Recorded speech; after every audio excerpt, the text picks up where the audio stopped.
582 नंबरचा पॉइंट आहे. पान नंबर 313, श्लोक नंबर 35. सापडला. मुनियों को वांछित फलदायक समाधि रूपी कल्पवृक्ष चित्तमत्त करिनान चेद्धतो दुष्टबोधवनवन्निनाथ वा योगकल्पतरुतेश निश्चितं वांछितं फलति मोक्ष सत्फलं मनरूपी मतवाले दुष्टबोध दुहावानलसे योग कल्पतरु नष्ट न होतो वांछित शिव शीघ्र. का पण नाही का इकडे आहे त्यानंतर झाडलंय सगळं धूळ दिसते म्हणून म्हणलं शास्त्र ठेवतात.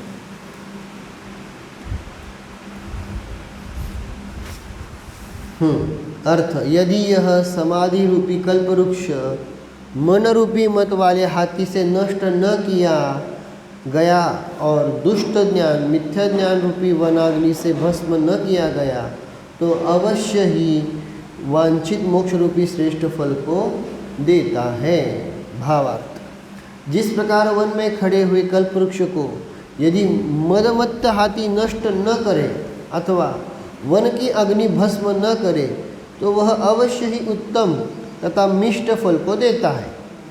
उसी प्रकार यह समाधि भी यदि खोटे विषयों में प्रवृत्त मन से नष्ट न होवे और मिथ्या ज्ञान पूर्वक नष्ट न की जाए तो अवश्य ही मोक्ष को देने वाली होती है. इसलिए जो मुनि मोक्ष रूपी उत्तम फल के इच्छुक है वे मन को अपने वश में रखे और सम्यक ज्ञान पूर्वक ही समाधि का आचरण करें, अन्यथा उनको उत्तम फल की प्राप्ति नहीं होगी. काय सांगितलं या श्लोकामध्ये?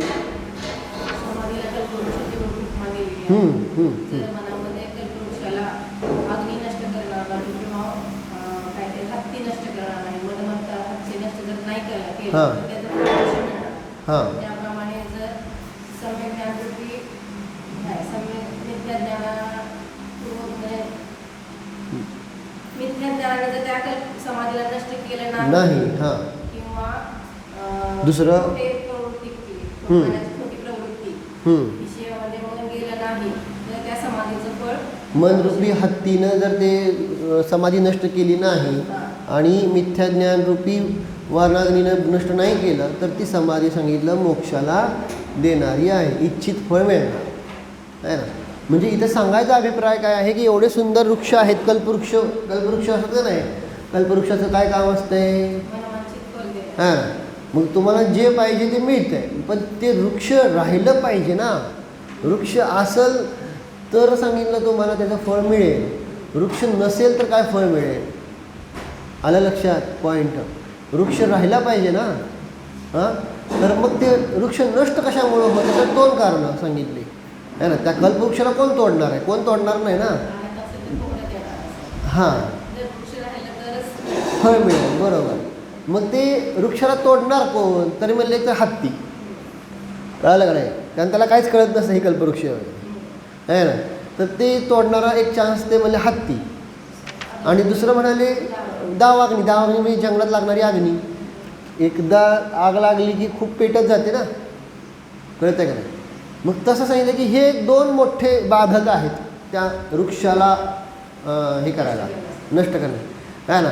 तसं सांगितलं काय आहे की ही समाधी जी आहे ती सांगितली काय आहे? सांगितलं कल्पवृक्षाप्रमाणे आहे. आणि ह्या कल्पवृक्षासाठी बाधक दोनच गोष्टी सांगितल्या. एक सांगितलं मनरूपी मदमत्त हत्ती. हे मन भटकलं तर तुमची समाधी गेली, कळालं का? आणि दुसरा सांगितलं काय? मिथ्या ज्ञान रूपी दावाग्नी. कळालं का? दुष्ट ज्ञान म्हणजे सांगितलं मिथ्या ज्ञान रूपी दावाग्नी. कारण ती जर अज्ञान पसरत गेलं का नाही की सगळे अज्ञान पसरतच जात आहे, कोणाला काही द्यायशी संबंध नसते. कारण ते अज्ञान फक्त पसरत जाते, ते ज्ञान आहे का? म्हणलं का नाही, लोक वेडीच असतात पहिल्यापासून, आहे ना. एकदा सगळ्यांनी डिक्लेअर केलं काय की काय ते 22 मार्च का 23 मार्चला ध्वज दिवस. म्हणलं का ध्वज दिवस? काय मनात येईल तसं. 9 एप्रिलला नौकार दिवस, का मनात येईल तसं. बस एकदा पसरलं की पसरलं. आणि मग आता त्याला नमोकार पण नाही म्हणायचं, आता काय म्हणायचं? नवकार म्हणायचं. वा वा, कसं गंमत चालली आहे. एक अज्ञान पसरायला वेळ लागत नाही अजिबात.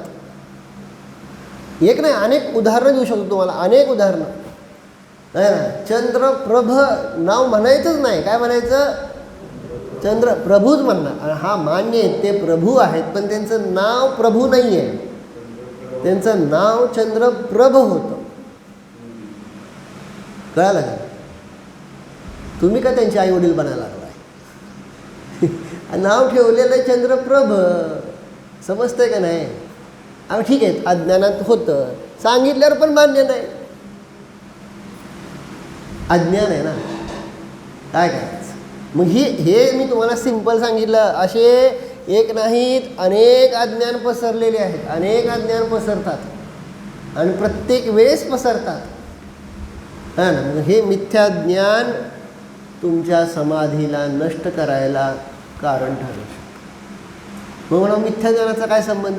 तिथं असं काहीतरी अज्ञान पसरवलं की काय ना काहीतरी चालतं. आता असंच एक जणांची समाधी चालली होती, आहे ना. एक जणाची काय, आमचे सांगतो, खोटं कशाला, आहे ना. भाऊबीला असताना आमचे नाहीत का बाबा वडगावचे, आहे का नाही. मग त्यांची समाधी चालली होती. समाधी म्हणजे त्यांनी घेतलं होतं, यमसल्लेखना घेतली होती, कळलं का नाही. आणि दीक्षा पण वगैरे आता घेतली होती वगैरे. आणि मग यमसल्लेखना घेतल्यामुळं आता तोंडात काय अन्न पाणी नाही ना. आणि किती दिवस झाले बरं? 3-4 दिवस झाले. ते 5व्या दिवशी ते गेले, आहे ना. मग तिथं ते बघून आलेले ना तेव्हा एक, मग ते लगे म्हणाले, अहो त्यांच्या तोंडात कोरड पडली, असं काय करा, पाणी नाही का यमसल्लेखना घेतली. आता काय ते कशा पाणी द्या म्हणते. कापड आहे ना, कापड ओलं करा आणि फक्त असं जरा फिरवा.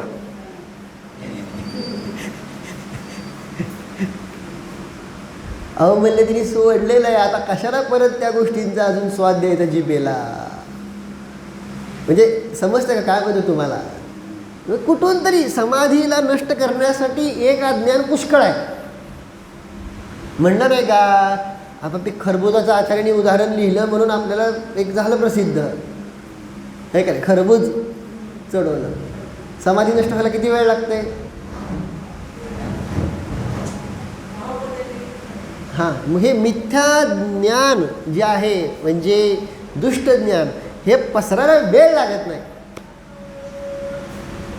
ना. त्याच्या पाठीमागचा काय कारण मीमांसा असते ना, त्या पाठीमागं काय सत्य असत्य काही नसतं.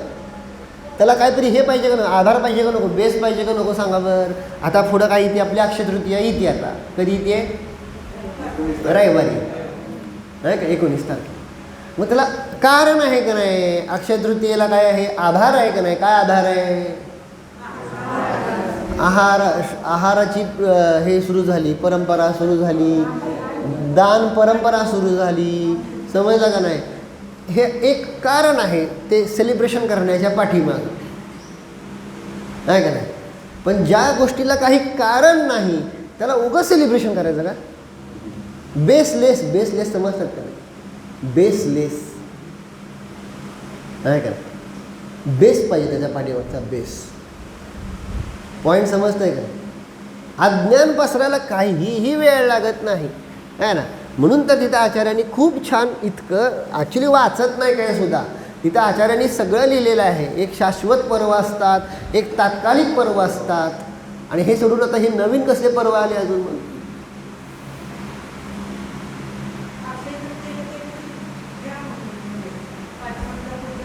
काय काय काय काय हां हां सांगतो मी, सगळ्यांना माहिती आहे पण सांगतो मला. ठीक आहे, चालतं, घेऊ. तर सांगायला आपला अभिप्राय काय चाललाय, मिथ्या ज्ञान पसरायला वेळ लागत नाही, मला हे सांगायचं चाललंय है ना. आणि ते समाधीला नष्ट करायला पुष्कळ आहे सगळं. मग कधीच तुम्हाला इष्ट फळाची प्राप्ती होणारच नाही ना. म्हणून तर उपमा दिली कल्पवृक्षाची. आणि इथं आम्हाला वाटते का आम्ही एवढं करतो तरी सुद्धा आम्हाला काय मिळत नाही, कसं होणार. मिथ्या ज्ञान पसरलेलं काय करायचं, ते दूर करायला पाहिजे का नको. म्हणून तर आपल्याला न्याय ग्रंथ शिकवण्यात आला, न्याय आचार्य होऊन गेले आणि त्यांनी असे हे एक नाही असे जर तुम्ही न्याय ग्रंथांचं अध्ययन केलं की तिथं प्रश्न उपस्थित केलेत का, कशासाठी, काय. आणि हेच तर आपल्याला शिकवलं आहे ना. परीक्षा करा, परीक्षा प्रधानी. मग कशाची परीक्षा कशाची करायची, परीक्षा करायची कशाची हाच प्रश्न येतो मला. परीक्षा प्रधानी बनायचं आहे तर मग कशाची परीक्षा करायची तुम्ही सांगा मला. आहे लक्षात येते का नाही. अभिप्राय एवढाच आहे. म्हणून इथं सांगितलं काय आहे की मोक्षरूपी उत्तम फळाची इच्छा हवी असेल तर हे कल्पवृक्ष असणं आवश्यक आहे. अजून एक श्लोक घेऊन थांबूया. 583. परमात्मा का ज्ञान होने तक ही शास्त्रज्ञान उपयोगी है.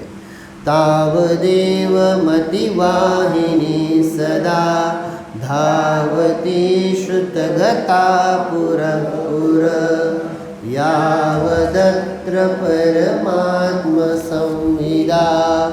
भिद्यते नहृदयं मनीषिणः जब तक आत्मज्ञान से ज्ञानी की परे नहीं भिद जाती तब तक श्रुत के आगे आगे मन सरिता दौड़ी जाती.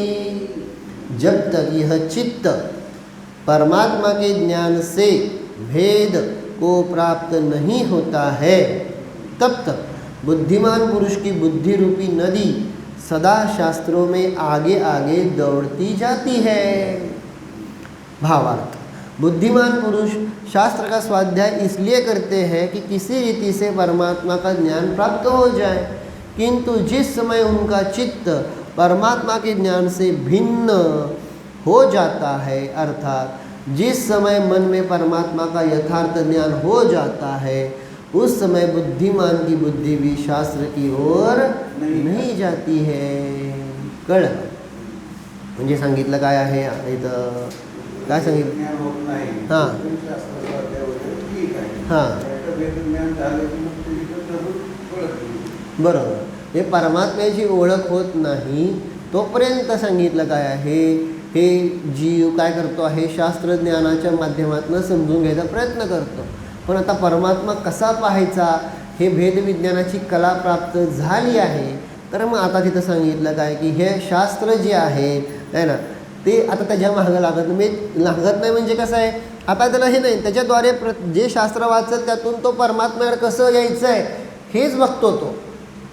अजून शास्त्राकडे कसं जायचं आहे आता ते नाही बघत. आता त्याचं ध्येय बदललं. पहिलं ध्येय काय होतं, मला शास्त्राला जायचं आहे, कळालं का नाही, मला शास्त्र समजून घ्यायचं आहे.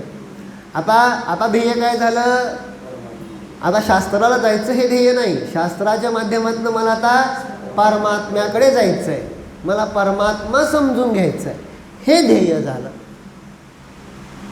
समजलं का नाही, पॉईंट समजला का नाही, लक्षात येते का. पहिल्यांदा वाटत होतं मला काय आहे, शाळेत जायचं आहे, मला कॉलेजला जायचं आहे, हे ध्येय होतं. विचारतात ना पोरांना, विचारतं कुठं, मला अमुक अमुक ठिकाणी ॲडमिशन घ्यायचे, अमुक अमुक असतात ना जे स्कॉलर्स असतात त्यांना जरा जास्तच असलं अपेक्षा असते त्यांच्या त्या विषयाबद्दल. मला इकडं जायचं आहे, मला तिथं जायचं आहे, मला हितनं शिकायचं आहे, मला असं करायचं आहे, तसं काय. आणि तिथं गेल्यानंतर आता तिथं गेल्यानंतर काय, हां आता मला हे डिग्री प्राप्त करायची किंवा हे शिकायचं, हे कारण ध्येय तेच होतं. तसं ध्येय हेच होतं की मला परमात्म्याचं लक्षण जाणायचं आहे, मला परमात्म्याचा स्वभाव जाणायचा आहे, हेच ध्येय होतं. पण हे ध्येयासाठी पहिल्यांदा मला अगोदर काय करायचं आहे, रोज शास्त्राला यायचं आहे. म्हणजे शास्त्र जाणायचं आहे, स्वाध्याय करायचा. म्हणजे आता स्वाध्याय कळल्यानंतर स्वाध्यायाच्या माध्यमातून मला आता परमात्मा पद प्राप्त करायचं आहे. समजलं का? आणि एक एक जिनवाणीतलं एक एक ग्रंथ एक एक नय सांगतोच आहे ना परमात्म्याकडे जायचं कसं ते. कळतंय का? जिनवाणीतलं एक एक जे आहे वचन ते आपल्याला सांगतायतच परमात्म्याकडे कसं जायचं ते.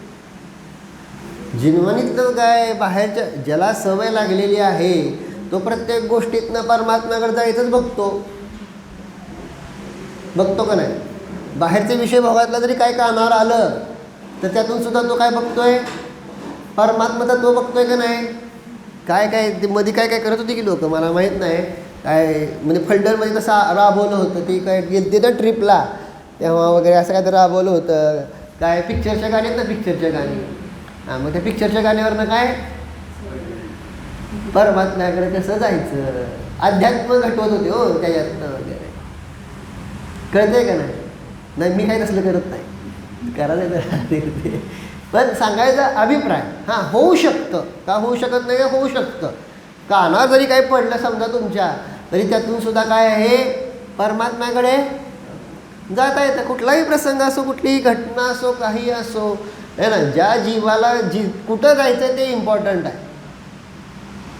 समजतं का तुम्हाला? काय आता ज्याला जे पाहिजे, आता जसं म्हणलं नाही का की एखादा गणितातला हे असं तो प्रत्येक गोष्टीतनं गणितच बघत असतो. कुठं ते गेलं तरी कॅल्क्युलेशन करत असतो. एखादा कलाशास्त्र प्रेमी आहे तो प्रत्येक ठिकाणं काय बघतो? कलाच बघतो. कुठं बी गेलं तरी वा काय कला आहे, इथं हे वा हे सगळं स्ट्रक्चर कसं आहे, कला कशी आहे वगैरे वगैरे वगैरे. हे ठेवा, खुर्ची ठेवा, आहे. तर त्यानंतर काय म्हणजे जो ज्याला जे आवडते तिथं ती गेल्यानंतर तीच गोष्ट बघतो का नाही? आम्हा नेहमी ती गोष्ट सांगायची का नाही? कुठली गोष्ट सांगायची बरं सांगा. आम्हा एक गोष्ट सांगायची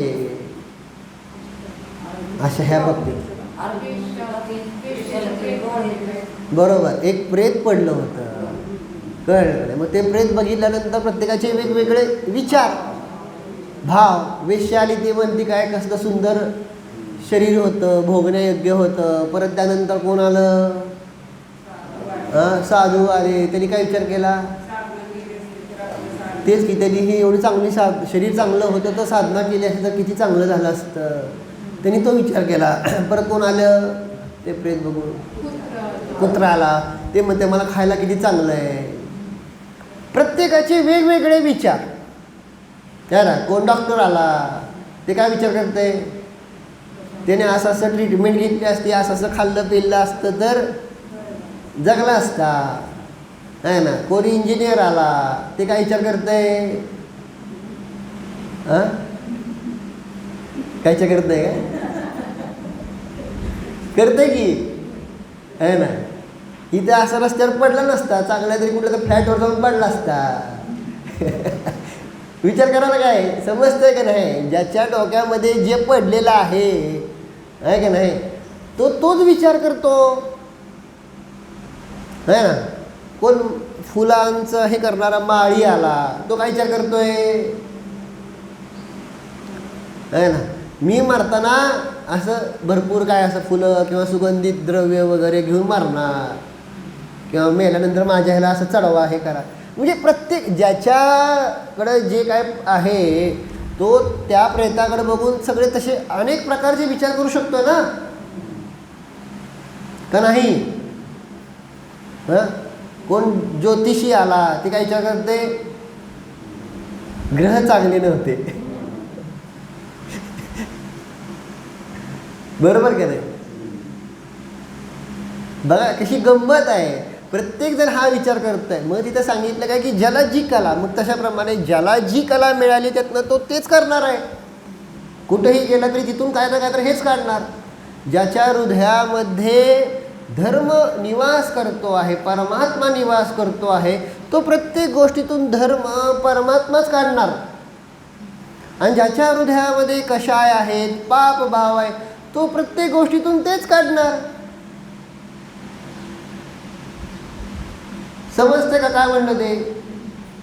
लक्षात येते का नाही? त्या घड्यामध्ये जे भरलेलं आहे तेच सांगणार, एवढं लक्षात ठेवा. घडा समजता का नाही? घड्यामध्ये जे भरलेलं आहे तसं मनरूपी घड्यामध्ये जे आहे तेच बाहेर येणार आहे. सोपं आहे. मग आपल्याला ही कला मिळालेली आहे, गुरूंनी आपल्याला ही कला दिलेली आहे. प्रत्येकातून अध्यात्म पाहायचं. जर महाराजांची डायरी वाचली असेल, वाचली का तुम्ही डायरी? प्रश्न एवढा विचारलाय, महाराजांची डायरी वाचली का? वाचली नसेल तर वाचायला सुरुवात करा. कळतं का नाही? ते दुसरं अजून एक पुस्तक अभिनव सत लेखन वाचलंय का? एक पुस्तक आहे अभिनव सत लेखन. आपण वाचलो होतो, आठवत आहे का? आपण मंदिरात घेत होतो रोज एक पॅरेग्राफ.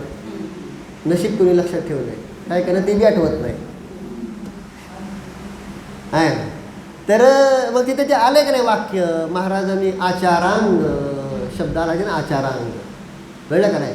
मग महाराजांनी तिथे घटवलं आचारांग भलेही काय सांगतो आहे, 12 अंग आहेत ना. आचारांग काय सांगतो? आचरणाबद्दल सांगतो. पण ते आचरणानुसार सांगितलं काय आहे? आ म्हणजे चोहोबाजूने, 4 म्हणजे काय सांगितलं? विचरण करणं, संचरण करणं आहे ना. अंग म्हणजे स्वभावामध्ये आहे ना. तर चौहोबाजूने स्वभावामध्ये काय करणे? आचरण करणं, विचरण करणे. हेच खरं काय सांगितलेलं आहे? आचारांग. असं महाराजांनी घडवलं का नाही तिथं?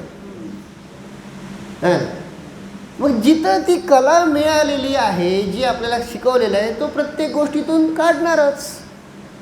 रोजच्या जीवनात पण काय काढणार? जिकडं बघल तिथं आपला आत्माच काढणार, परमात्माच काढणार. समजताय ना? आत्मा परमात्मा आहे ना, ह्याच गोष्टी काढणार. अशा प्रकारे इथं हे सांगितलेलं आहे. म्हणून स्वाध्याय शिकून त्याचं फळ काय? स्वाध्यायाचं फळ काय आहे? आत्मानुभूती. स्वाध्यायाचं फळ, देवपूजेचं फळ, सगळ्या षटकर्म आहेत का नाही, श्रावकांची असो अथवा मुनींची असो, त्यांचं फळ काय आहे? आत्मानुभूती. हेच आहे. आणि ते काढता आलंच पाहिजे. आणि ते होत नाही तर मग काय उपयोग आहे सांगावर? काय उपयोग आहे सांगा? त्याचं फळ नाही मिळालं तर काय होईल सांगा तुम्ही? हां, तुम्ही एवढा मेहनत करून दूध आणलं, दूध काय केलं? त्याचं लोणी केलं, लोणीत ताक घुसळलं, कळलं का नाही? ते लोणी वगैरे केलं, कढवलं, आणि एवढं करून तूप नाही झालं तर काय करायचं? असं होतंय का नाही होत? होत आहे का नाही? खरं खरं सांगा की. हां, म्हणजे फ्रीजमध्ये नाही ठेवलं तर होतच नाही. तू मला माहिती.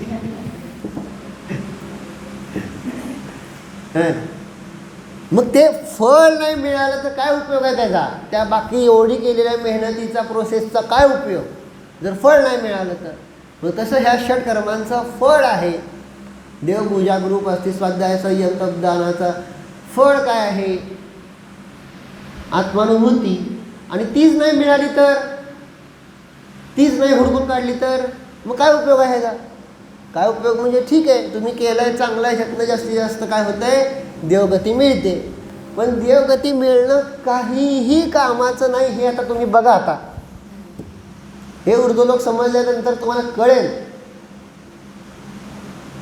काय देवगती. बघा, देव देव देव देवगती होऊन काय इतके प्रॉब्लेम्स आहेत है ना.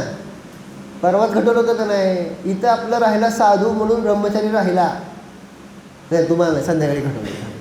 तर साधू म्हणून राहिला, ब्रह्मचारी म्हणून राहिला, आणि वर गेल्यावर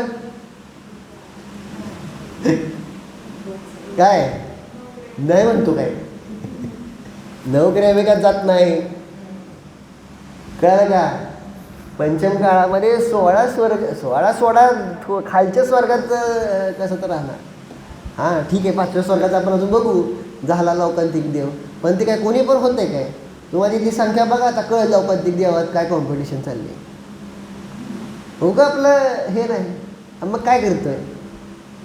हां, मग तिथं स्वर्गात मग ठीक आहे, ते मिळणार, ते करणार. म्हणून तर तिथं आपण सांगत होतो ना काय, की हे विसरू नये. म्हणून माताजींनी सांगितलं होतं की मोक्षाला जाईपर्यंत मी ब्रह्मचारी राहो, ही भावना करायला सांगितली.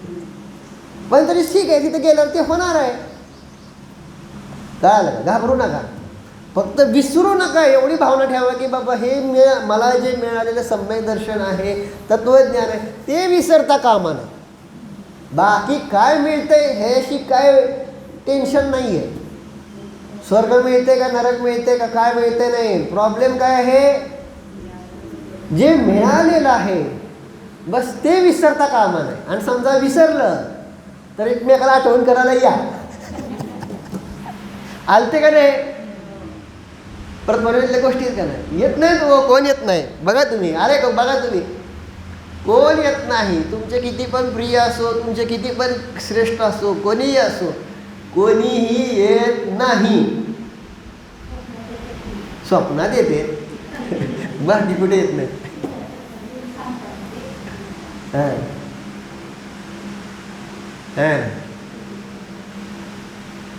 स्वप्नात दिसले माझ्या, बस चाल. ओम.